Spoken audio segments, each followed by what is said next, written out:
அந்த 20 நிமிஷத்தில் கம்போஸ் பண்ண பாட்டை கேளுங்க.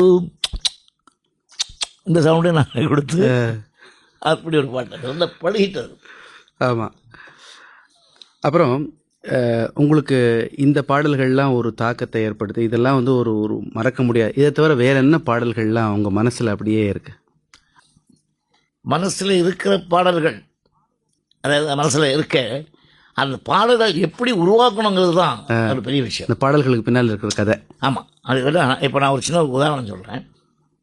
கவிஞர் வந்து ரொம்ப பிஸியாக இருக்கிற நேரம், பிஸின்னா அவர் அரசியலில் இருப்பார், தர்மம் பண்ணுவார், சிபாரிசு பண்ணுவார், இன்னும் பல தொல்லைகள் அவருக்கு. இதெல்லாம் வச்சுட்டு தான் பாட்டு எழுத வருவார். இதெல்லாம் வச்சுட்டு பாட்டு எழுத வந்தார்னா சீக்கிரம் பதவி கொடுத்துருவார். இதெல்லாம் ஒன்றுமே இல்லாமல் ஃப்ரீயாக பல்லை வரலையும் ஓட்டு எங்களை அறுப்பார், கொல்லுவார். என்ன பல்லை வரலையா அப்படி ஒரு. ஸோ அவரை பிடிக்கிறது ரொம்ப கஷ்டமா.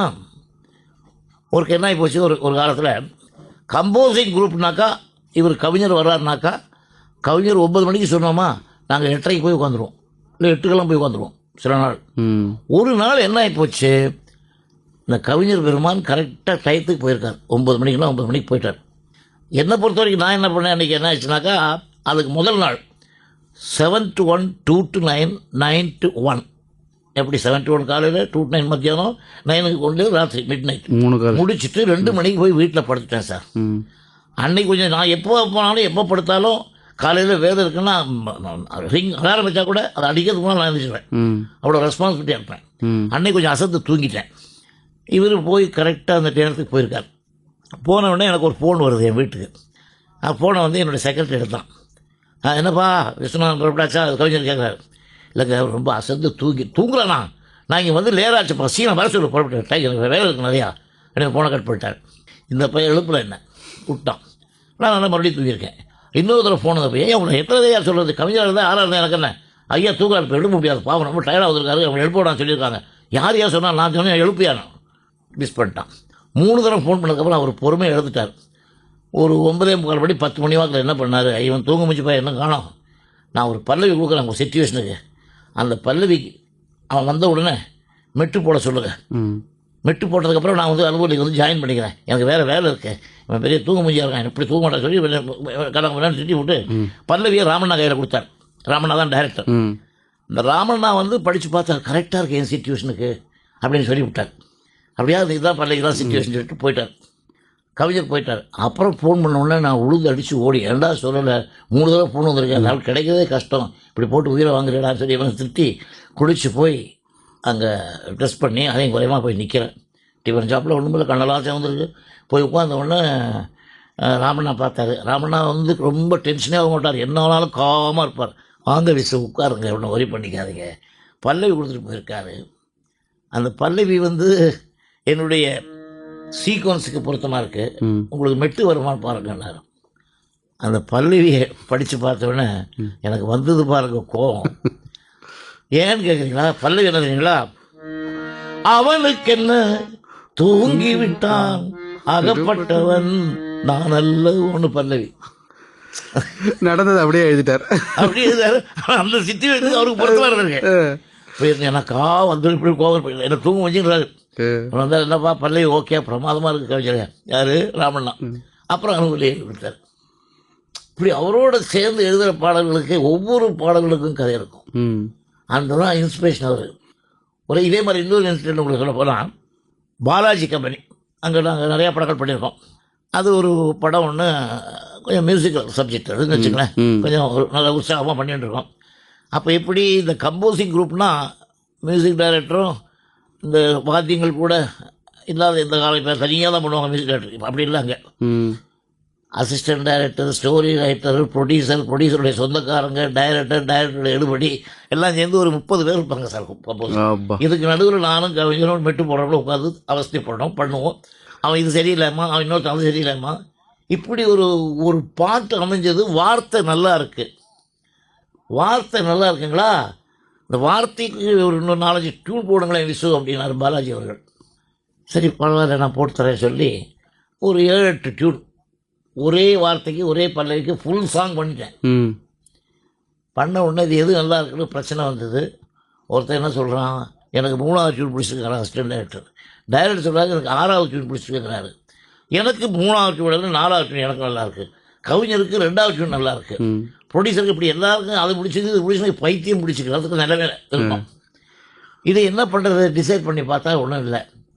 உடனே அந்த வழியாக ஒரு போஸ்ட் மாஸ்டர், அவருக்கு வந்து ஒரு 65 வயசு இருக்கும், நல்லா ஞாபகம் இருக்குது, நெட்டையாக இருப்பார். போஸ்ட் அப்படின்னு ஒரு சத்தம் வந்து டிஸ்டர்ப் ஆகி திரும்பி பார்த்து ஹாலில் உட்காந்துருக்கோம். திரும்பி பார்த்தோன்னே போஸ்ட்டை வாங்கினார். என்ன திங்க் பண்ணாருன்னு சொல்கிற அந்த போஸ்ட்மேனோட உள்ள வந்தார் பாலாஜி. விசு இவருக்கு இந்த பாட்டை வாட்சி காமிங்க. என்னங்க இதுன்னு வாட்சி காமிங்களா, அவர் என்ன சொல்கிறார் பார்க்கலாம். அவர் கேட்டு ஓகே பண்ண பாட்டு தான் அது. கேட்டவரெல்லாம் பாடலாம், என் பாட்டுக்கு தாளம் போடலாம்.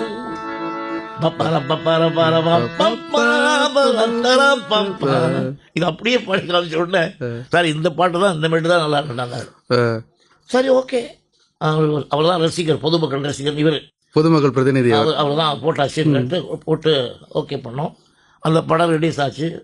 ஓஹோ ஹிட் அந்த பாட்டு, கேட்டவரெல்லாம் பாட்டு தான் இருந்தாங்க.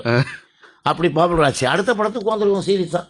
அடுத்த படம் அவருக்கு அது உட்காந்து இது ரிலீஸ் ஆகி நல்லா பாப்புலர் ஆகி போச்சுட்டா. அடுத்த படம் ரிலீஸ் ஆனதுக்கப்புறம் 2 மாதம் பொறுத்து உட்காந்துருக்கோம். இப்படி ஒரு தர்க்கம் வந்துச்சு. கவிஞர் உட்காந்து டேய் விஸ்வநாதா என்ன ரொம்ப ஏதோ சொல்ல போகிற வச்சேன், அந்த போஸ்ட்மேனை பார்த்து கூட்டுற சொல்லு. நாங்கள்லாம் ஓகே பண்ண இப்படி சீரியஸாகவே இருக்காது கம்போசிங் பார்த்தீங்களா. இப்படி ஒரு வேடிக்கையான ஒரு கவிஞர். அவர் மட்டும் இல்லை, எல்லா கவிஞர்களும் அப்படி தான் என் கூட அப்படி ஒத்துழைச்சிருக்காங்க. அடுத்தது வாலியை சொல்ல நான் சொல்லிகிட்டே இருக்கலாம். வாலியுடைய பல்லவிகள் எல்லாம் போக்குவரத்து. அதாவது வாலிக்கு முதல்ல என் வீட்டில் கோபாலகிருஷ்ணன், ஜிகே கணேசனா ரெக்கமெண்டேஷன் வரும், ஒரு புது கவிஞர் வந்திருக்கார் கொடுங்க. சரி, நான் வந்து ஒரு இன்சிடெண்ட்டுக்கு அப்புறம் நான் அந்த இன்சிடெண்ட்டை முதல்ல சொல்லிட்டு சொல்கிறேன். அந்த இன்சிடெண்ட் என்ன, அதாவது என்னை ரொம்ப புண்ணாக்கி என்னை வருத்தி நான் ரொம்ப அழுது கஷ்டப்பட்டு என்னை வேதனைப்படுத்திக்கிட்ட இன்சிடெண்ட் அது. பாசவலைன்னு ஒரு படம் மாடல் ரேஸில். அந்த படத்தில் இங்கேருந்து நாங்கள் ஆர்கெஸ்ட்ராவோட போய் தங்குவோம். அங்கே தங்கினா எப்படின்னு கேட்டிங்கன்னா ஒரு 4 நாள் 5 நாள் தான் தங்குவோம். இங்கே நிறைய வேலை இருக்குல்ல மெட்ராஸில், இல்லை 1 வாரம் தங்குவோம்.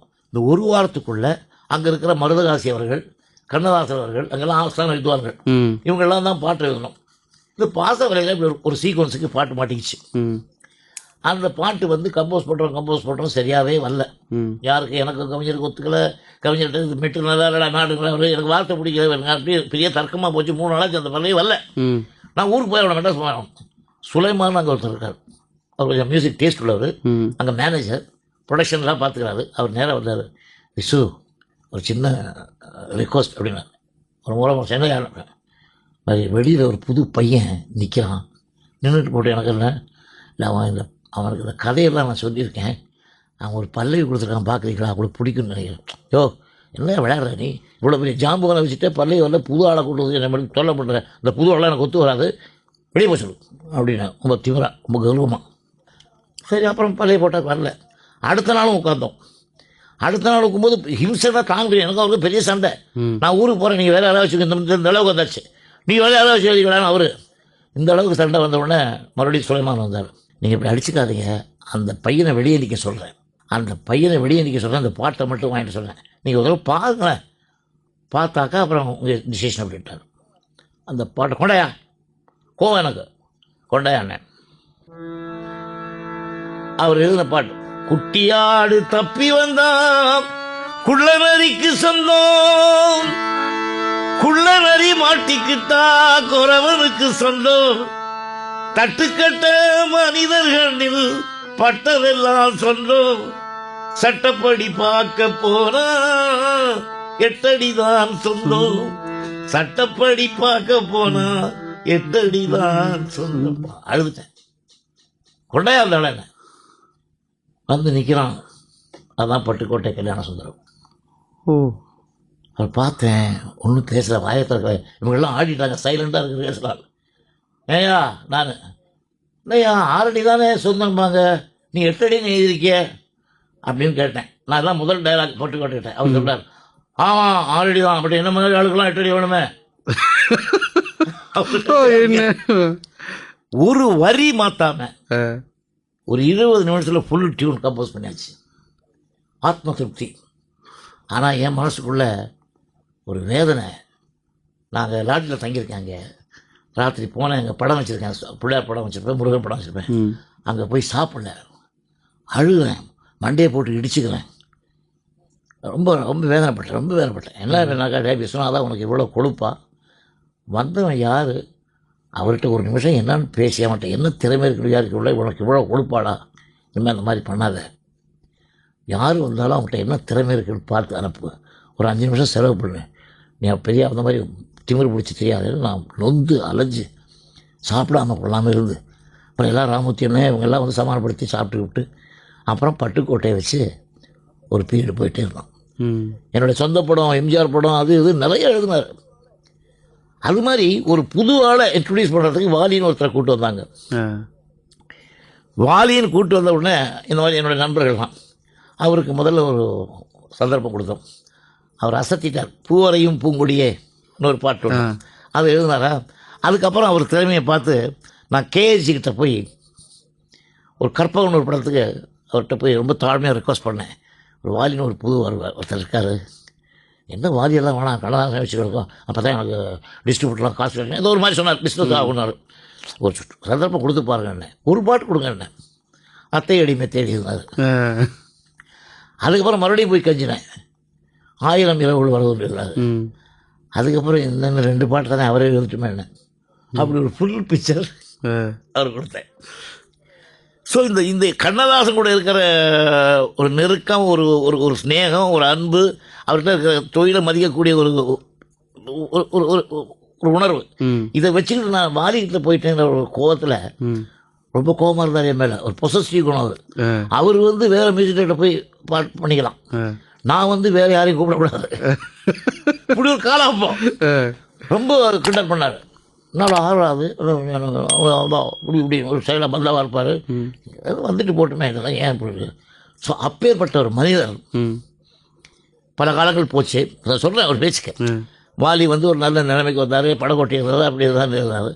மாதவி பொன்மையிலால் தோகை விரித்தால் ஒரு பாடல், இந்த பாட்டு மாதிரி வேணும் அப்படின்னு கவிஞர் நானும் உட்காந்துருக்கும் போது வேறு கம்மில்லை ஒரு ப்ரொடியூசர் எங்கள்கிட்ட சொல்கிறாங்க, ஐயோ இந்த மாதிரி பாட்டு நான் எழுதவே இல்லையா, பாடுறா அப்படின்னா. நான் ஃபுல் சாங் பாடி காமிச்சேன். அப்படியே கண்ணில் தண்ணி வந்துச்சு அவருக்கு. யாரா எழுதுனது இது? இதான் வாலி என்ன எழுதுனது? வாலி எழுதுனதா? அவனை நான் பார்க்கணும்டா, ரொம்ப அருமையாக எழுதியிருக்கான்டா, என்னை கூப்பிட்டு போடா, அவனை காமிடா. நான் உடனே வாலிக்கு ஃபோன் பண்ணி அந்த மாதிரி வராரு. அந்த ஆள் கால் கையோட கவிஞர் வராரு. சார் வீட்டுக்கு கூப்பிட்டு போய் 2 பேரும் அந்த பார்த்த அந்த பரிணாமம், அவங்க அன்பு பரிமாறிக்கிட்ட விதம் இன்னும் எங்கள் இடத்துல இருக்குது சார். அதெல்லாம் ஒரு கலைஞனை பாராட்ட தெரிஞ்சது. அவருக்கு அந்த ஈகோலாம் போயாச்சு, வளர்ச்சி வந்தாச்சு. ஆரம்பத்தில் ஒருத்தனுக்கு வரும்போது அந்த ஈகோ இருந்தால் கூட அது பக்குவப்பட்டு எப்படி அது வளர்ச்சி வந்து ஒரு பரந்த நோக்கங்கள், பரந்த எண்ணங்கள் வருதுங்கிறத அன்னைக்கு கற்றுக்கிட்டேன். இப்படி நான் பல விஷயங்களை இன்னும் கற்றுக்கிட்டே இருக்கேன். அந்த காட்சியை கொஞ்சம் சொல்லுங்களேன், வர்ணிங்களேன். அது வர்ணிக்கவே முடியாது. 2 பேரும் கூட்டு போயிட்டு 2 பேரும் உட்காந்தாங்க, கட்டி பிடிச்சிட்டு அந்த பள்ளி இப்படி இருக்கே அப்படியே இருக்கே பிரமாதமாக இருக்கேங்கிற உணர்வு இருக்கியா. அப்போ வந்து வாலியோ கண்ணதாசனோ இல்லை, ரசிகன். 2 கவிஞர்கள் 2 ரசிகன் ஆகிட்டாங்க. 2 கவிஞர்கள். அதாவது நான் சொல்கிறேன், இப்போ ஒரு விஷயம் சொல்கிறேன். ஒரு ப்ரோக்ராம் ஒன்று பண்ணேன் நான் என்னுடைய முன்னோடிகளுக்காக. கிரவுண்டு வந்து இந்த நேரு ஸ்டேடியத்தில் கலைஞர் அவர்கள்லாம் தலைமை தாங்கினார். ஒரு 4-5 வருஷத்துக்கு முன்னாடி நினைக்க ஞாபகம் இருக்கேன். அது வந்து நலிஞ்சு போன கவிஞர்கள், எஸ்வி வெங்கட்ராமன் ஃபேமிலி, தட்சிணாமூர்த்தி சுவாமி, டிஆர் பாப்பா, அவங்களெல்லாம் கேவி மகாதேவெல்லாம் உட்காந்து வச்சு நலிஞ்சு போகிற கஷ்டப்படுற கலைஞர்கள்லாம் ஒரு கிட்டத்தட்ட ஒரு 4-5 லட்ச ரூபா செலவு பண்ணி அந்த ப்ரோக்ராம் வச்சு கலெக்ட் பண்ணி அவங்களுக்கு கொடுத்தேன், அவங்க நலிஞ்ச குடும்பத்துக்கு. அந்த மேடையில் நீங்கள் பார்த்தீங்கன்னா ஃபுல் குரூப் எல்லோரும் வந்திருந்தாங்க, மியூசிஷியன்ஸ், ஆல் சிங்கர்ஸ், எந்த வித பாலிட்டிக்ஸ் இல்லாமல். ஒருத்தர் பார்த்துக்க மாட்டாங்க. அந்த மாதிரிலாம் இருக்கிற நேரத்தில் ராஜா, ரஹமான், தேவா, அவங்க சிங்கர்ஸ், எல்லா சிங்கர்ஸும் ஒரே மேடையில் பார்த்த உடனே நௌஷாத் அலி வந்திருந்தார். இவ்வளோ பேரும் வந்திருக்காங்க, கிராண்டாக ஒரு ஷோ நடந்துகிட்ருக்கு. அப்போ சொன்னார் கலைஞர், ஒரு 2 டாக்டர்கள் ஒன்றா சேர மாட்டாங்க, 2 கவிஞர்கள் கூட சமயத்தில் ஒன்றும் சேர மாட்டாங்க, 2 அரசியல்வாதி சேர மாட்டாங்க. தம்பி விஸ்வநாதனுடைய சங்கீதத்தோடு இல்லாமல் அந்த இங்கீதத்தை சேர்த்து இவ்வளோ பேரும் ஒரு மேடையில் சேர்த்து வச்சுருக்காங்க. ரொம்ப போற்றத்தக்க வேண்டிய விஷயம். அதுதான் என்ன யார் நேசிக்கிறாங்களோ அவங்கள நான் நேசிக்கிறேன்னு அர்த்தம் இல்லை, நான் எல்லாரையும் நேசிக்கிறேன். அது வந்து அவங்க கூப்பிட்ட உடனே அவ்வளோ பேரும் வந்து எனக்கு என் கூட இருந்து அவ்வளோ கஷ்டப்பட்டு, அதே மாதிரி கவிஞர் கண்ணதாசன் சிலை வடிக்கிறதுக்கு கூட கவிஞர் கண்ணதாசனுக்கு சிலை எடுக்கணுங்கிறது நான் தான் ஆரம்பித்தேன். எப்படி ஆரம்பித்தேன்னா அது ரொம்ப வினோதமாக இருக்கும். அந்த காலத்தில் பத்திரிகைலாம் பார்த்துருப்பீங்க நீங்கள். நான் பீச்சில் வாக்கிங் போவேன். வாக்கிங் போயிட்டு இருக்கும்போது இங்கே பாரதிதாசன் சிலை இருக்கு இல்லையா, ஆமாம், அங்கே போய் நின்று ஒரு மௌனமாக ஒரு 10 நிமிஷம் நிற்பேன். ஏன்னா அவருடைய பாட்டுகளுக்கு நான் மெட்டு போட்டிருக்கேன். ஸோ அது ஒரு தமிழுக்கும் அமுதென்று பேர் ஒரு பாட்டு.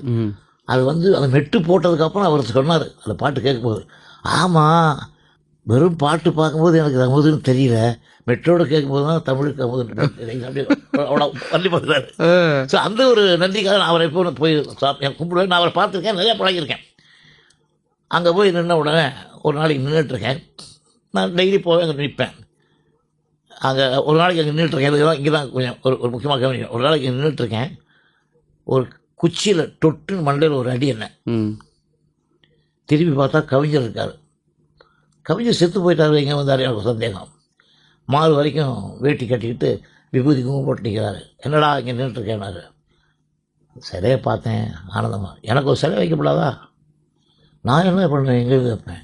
டேய் நீ யார்ட்டையும் போட வேண்டா, நீங்கள் ஆளெலாம் கூப்பிட்டு என் பாட்டை பாடு மேடையில், அதை கலெக்ட் பண்ணு, அதை கலெக்ட் பண்ணி எனக்கு ஒரு சிலையிடுறா, யார் அப்போ மினிஸ்டராக இருக்காங்களோ அவங்கள்ட்ட போய் சொல்லு, இந்த மாதிரி வச்சு அப்படின்னு பார்த்து எழுந்திரிச்சேன்னா அது சொப்பனம். திடீர்னு எழுந்திரிச்சு பார்த்தேன்னா அது கனவு. அந்த கனவு கண்டதுலேருந்து நான் பைத்தியமாயிட்டேன். இது எப்படியாவது சாதிச்சே தீரணுன்ட்டு முயற்சி பண்ணேன். வந்தாங்க கூட எல்லோரும் வந்தாங்க. கோயம்புத்தூர், சேலம் இங்கெல்லாம் கச்சேரி பண்ணி இவன் இளையராஜா, கேவி மகாதேவன் அவர்கள், ஆல் சிங்கர்ஸு எல்லோரும் வந்தாங்க. வந்து அந்த சிலைக்கு வேண்டிய காசெல்லாம் ஓரளவு கலெக்ட் பண்ணேன். வழக்கம்போல் ஏமாந்தேன். வழக்கம்போல் ஏமாந்தேன்னா நான் வந்து ஏமாந்தவன் தான். நம்பர் ஏமாந்தேன். உழைக்கத்தான் தெரியுமே ஒழிய பிழைக்க தெரியாது. அப்படி லிஸ்ட்டில் இன்னும் இருக்கேன். அப்போ வந்து அப்படியே இருக்கேன்.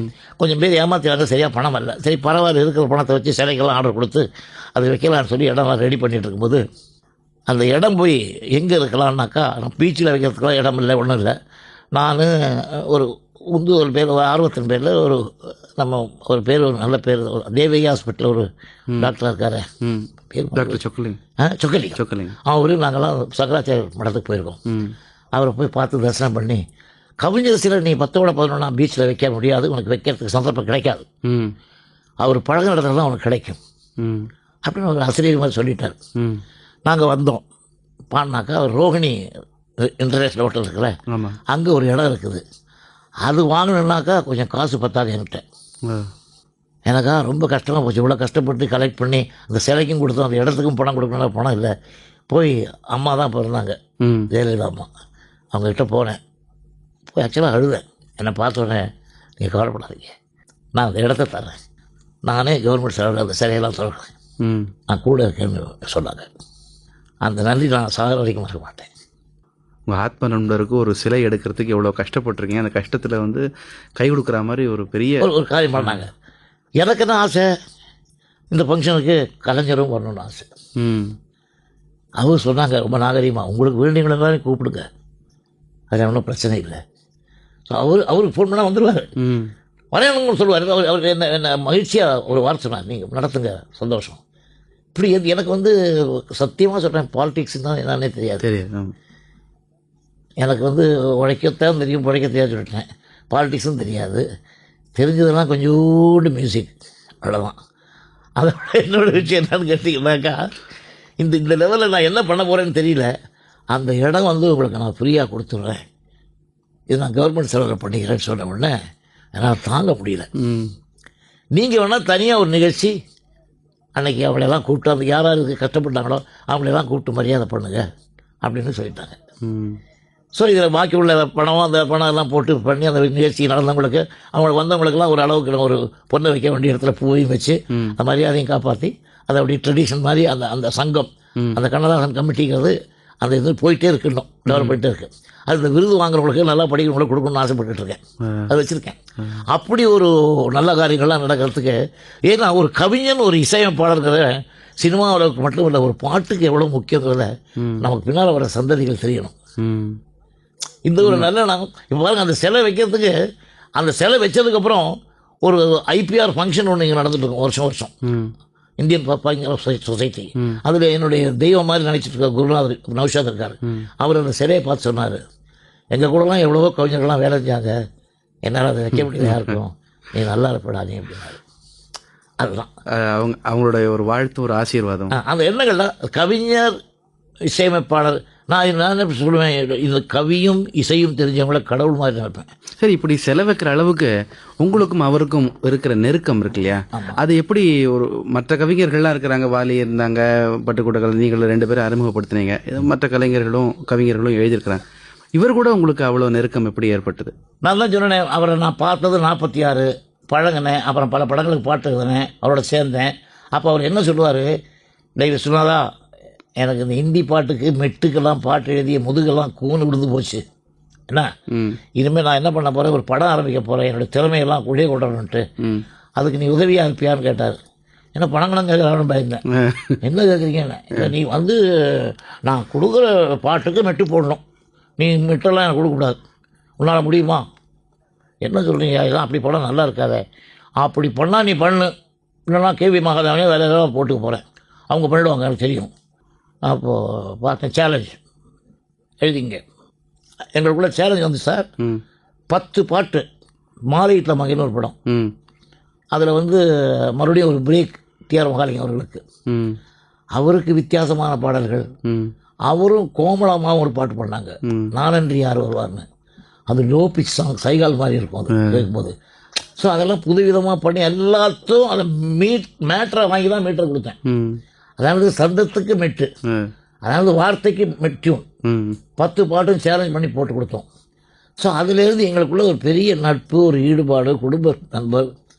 ஒன்று மட்டும் சொல்லேன் சார், எனக்கு நான் 26 நாள் உடம்பு சரியில்லாமல் படுத்தேன், ஜாண்டிஸா. இவர் தான் சிபாரிசு பண்ணி டாக்டர்லாம் கூப்பிட்டு என் வீட்டில் வந்து காலையில் 7 மணிக்கு தலைமாட்டில் உட்காந்துருவார், எந்த வேலைக்கும் போக மாட்டார், என்னை கவனித்து ராத்திரி 10 மணிக்கு மேலே தான் வீட்டுக்கு போவார். அவரோட நட்பு, அது நட்பு சொல்லி வருது இல்லையா. ஸோ இந்த மாதிரியெல்லாம் ஒரு உணர்ச்சி வசமாகவும், என்னமோ ஒரு தொழில் வளத்தை விட ஒரு உண்மையான நட்பு இருக்குது, உண்மையான எண்ணங்கள் இருக்குங்கிற ஒரு அன்புனாலேயும் இதுதான் அவங்களுக்கு. தொழிலுக்கும் அப்பாற்பட்டு அந்த நட்பு வந்து அதான் இல்லையா. அதான் அது வந்து ஒரு வேளை போன ஜனத்தில் நானும் அண்ணன் தம்பியாக பிறந்திருப்போமா தெரியாது. இதை விட இன்னொரு கிளைமேக்ஸ் ஒன்று பண்ணார், அதான் தாங்க முடியாத ஒரு விஷயம். ஏதோ ரெக்கார்டிங் நடந்துகிட்ருக்கு, மத்தியானம் ஒரு 2 மணிக்கு ஒரு ஃபோன் வருது, விஸ்வநாதன் இருக்கானாங்க அப்படின்னு. ரங்கசாமின்னு ஒரு ரெக்கார்டிங், இல்லையே இப்போ தானே கோல்டன் ஸ்டுடியோக்கு போகிறார், இங்கே தான் ரெக்கார்டிங் முடிச்சார். அங்கே என்ன பண்ணுறான், அங்கே கம்போஸ் பண்ணியிருக்கான் போடுறோம், யார் ரைட்டர் அதோட எனக்கு தெரியாதுங்க, நீங்கள் யார் பேசுகிற, துக்கமான செய்தி, வாய்ஸை மாற்றி கண்ணதாசன் செத்து போயிட்டார் அப்படின்னா இருந்தாலும் ஃபோனெல்லாம் கீழே போட்டு நடுங்கி உடனே சைக்கிள் இருக்க எடுத்து நேராக கோல்டன் ஸ்டுடியோ பக்கம் தான் வந்து நிற்கிறாரு, கையெல்லாம் விறகுது, எப்படி சொல்கிறதுன்னு தெரியல. என்னென்ன சொல்கிறீங்க, கவிஞர் இறந்து போயிட்டார். கவிஞர் இறந்து போயிட்டாரா? ஒன்றும் புரியல. பஞ்சொன்னா இருக்காரு, நாங்கள் எல்லாம் இருக்கோம், கம்போசிங் குரூப் இருக்கோம், அங்கேருந்து டிராஃபிக்கெல்லாம் க்ளோஸ் ஆகிருக்குது, ஊர் முழுக்க பரவி போச்சு. கண்ணதாசன் வீட்டுக்கு முன்னாலே எல்லோரும் வந்தாச்சு கும்பல். நான் புதுமொழியெல்லாம் சுற்றி கித்தி வந்து போய் பார்க்குறேன், அங்கே செட்டப் பண்ணி வச்சுருக்காங்க, என்னை மட்டும் உள்ளார பண்ணிருக்காரு, யாரும் போகல. நான் போன உடனே எல்லோரும் இருக்காங்க, விழிப்புணர்வு. நான் பிஸ்னா வந்ததுக்கப்புறம் நான் போனால் கல்லு பிள்ளையார் மாதிரி உட்காந்துருக்காரு. நான் அழுது இதெல்லாம் கெட்டு போதையெல்லாம் தெளிஞ்சு எங்கே இருக்கேன்னு தெரியாமல் விழுந்து அடித்து பிறண்டு விழுந்து போயிருக்கேன். நான் செத்து போனால் நீ என்ன எப்படி இருப்பேன் நான் பார்க்கறதுக்காக பண்ணேன்டா. ஐயோ, அதனால் இந்த சாவில் மட்டும் நான் உன்னை முந்திக்கணும், நீ கஷ்டப்படுறத பார்த்தா கஷ்டமாக இருக்கு. ஆனால் உண்மையாகவே ஒரு காலகட்டத்தில் இறந்து போன போது அப்போ உங்கள் துக்கம் எப்படி இருந்தது, உங்கள் மனநிலை? அது நான் சொல்கிறேன், ஒரு ஒரு அதாவது நான் கொஞ்சம் படங்கள்லாம் வேலை செஞ்சேன், பசங்கள்லாம் படிப்பாங்கன்னு நினச்சி சந்தோஷப்பட்டேன்.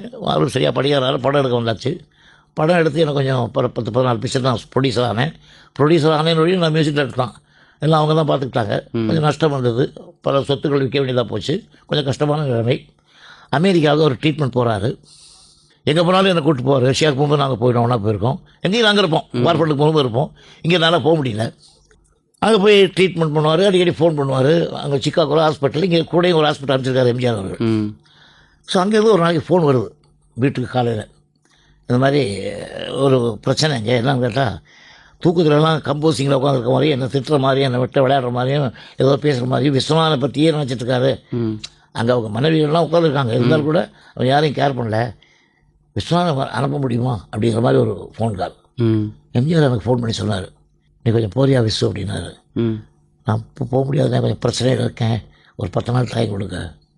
சரி, அப்போ நீ ஒரு வேலை செய், எல்லாம் அவரோட உட்கார்ற மாதிரியும் கம்போஸ் பண்ணுற மாதிரியும் மெட்டெல்லாம் போட்டு ஒரு கேசட் பண்ணி அந்த கேசட் அனுப்புறதுக்கு ஏற்பாடு பண்ணுறேன், அது பண்ணி கொடுக்குறாரு. உட்காந்து பண்ணோம். உட்காந்து அந்த கேசட்டு போய் அங்கே சேர்றதுக்குள்ள இந்த செய்தி வந்துச்சு. கவிஞருக்கு ரொம்ப பிடித்த பாட்டு அப்படின்னா அது எதுன்னு இது பண்ணலாம்? நான் சொல்கிறேன் தம்பி, கவிஞருக்கு பிடிச்ச பாட்டுன்னு நீங்கள் சொல்கிறீங்க இல்லையா? ஸோ அதில் எவ்வளவோ எத்தனையோ 1000 பாடல்கள் எல்லாம் நாங்கள்லாம் சேர்ந்து ஒர்க் பண்ணியிருக்கோம், எல்லாம் பண்ணியிருக்கோம். ஒரு சினிமா பாப்புலரை விட ஒரு பாப்புலரான ஒரு கேசட்டுக்காக ஒரு ரெக்கார்ட் பண்ணோம் பாட்டு, 10 பாட்டு. கிருஷ்ணகானம்னு அது டைட்டில். அவர் முன்னெல்லாம் அவர் ஆத்திகம் அப்படி இப்படி நாத்திகம் எல்லாம் பிரச்சனைகளாக இருந்தது.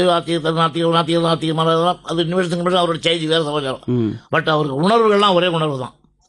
அந்த ஆத்திகன்னு பாட்டுறதுனா அதுக்கு என்ன எழுதுமோ அதை எழுதுவார், நாத்திகன்னு எழுதுனா அதுக்கு என்ன வேணுமோ எழுதுவார், அது வேறு. பட் அவருக்கு மனசில் பிடிச்சது அந்த பக்தி தான். பக்தின்னா அதில் என்ன பக்தின்னு கேட்டால் கண்ணன் மேலே ரொம்ப பக்தி அவருக்கு. அந்த பாட்டு எடுக்கிற சந்தர்ப்பம் வந்த உடனே காலையில் வந்தார்.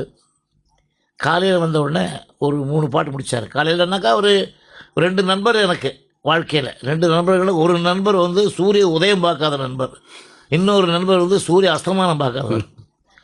சூரிய உதயம் பார்க்காத நண்பர் சந்திரபாபுன்னு ஒரு பையன் எனக்கு ஃப்ரெண்டவன். இன்னொரு நண்பர் சூரிய அஸ்தமானம் பார்க்காதவர், அதான் கவிஞர். காலையில் 10 மணிக்கு வந்தார். 10 மணிக்கு ஒரு மணிக்குள்ளே 3 பாட்டு முடித்தார் இந்த கிருஷ்ணகானத்துக்கு. அதுக்கப்புறம் போய் 6 மணி 6:30 மணி 7 மணிக்கு மேலே வந்தார். 7 மணிக்கு வந்தவர் ராத்திரி 10-11 மணிக்குள்ளே 7 பாட்டு முடித்தார். பாட்டு எழுதி டியூன் பண்ணுறது, அப்படி ஒரு பாட்டு. அந்த பாட்டு ரிலீஸ் ஆச்சு. நல்ல பாப்புலர், நல்ல வியாபாரம். அந்த சீசனில் அது பிரமாதமாக போச்சு. இது ரிலீஸ் ஆகி போய் பாப்புலர் ஆனதுக்கப்புறம் மறுபடியும் எவ்வளோ பெரிய பாடல்கள்லாம் எழுதுகிறோம். ஒரு நாளைக்கு அவர் எப்பவுமே ராத்திரி 11:30 மணி 11 மணிக்கு தான் எனக்கு கூப்பிடுவார். கூப்பிட்ட உடனே என் மனைவியோ எங்கள் அம்மாவும் சொல்லுவாங்க, அதை மாதிரி கவிஞர் போனால் எடுத்துக்கோமாங்க. நான் போய் எடுத்தேன்.